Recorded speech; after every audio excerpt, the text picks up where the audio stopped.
Start by preheating the oven to 400 degrees Fahrenheit. This step is crucial for ensuring the chicken cooks evenly throughout. Next comes the preparation of the chicken. If the chicken breasts are thick, it's advisable to pound them to an even thickness. This little trick promotes uniform and quicker cooking. Now, it's time for some seasoning. Sprinkle a bit of salt and pepper on the chicken breasts, but only if your pesto isn't overly salty. Remember, this step is optional and entirely dependent on your taste buds and the saltiness of the pesto.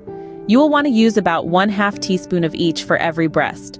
The next step involves smearing a generous layer of pesto on each chicken breast. You'll need about 2 tablespoons of pesto per chicken breast to ensure each piece gets a good coating on both sides. The pesto not only infuses the chicken with a rich flavor, but also helps to keep it moist while it bakes. It's time to bake the chicken in the preheated oven for about 20 to 25 minutes. After the chicken is done baking, let it rest for a few minutes. This allows the juices to redistribute throughout the meat, making it more tender and flavorful when you slice into it. For an extra touch of flavor and presentation, sprinkle the baked chicken with about a tablespoon of freshly grated Parmesan cheese or 1 teaspoon of chopped fresh basil before serving. This versatile dish pairs beautifully with pasta, salad, or steamed vegetables. Please let me know in the comments below how this recipe turned out for you.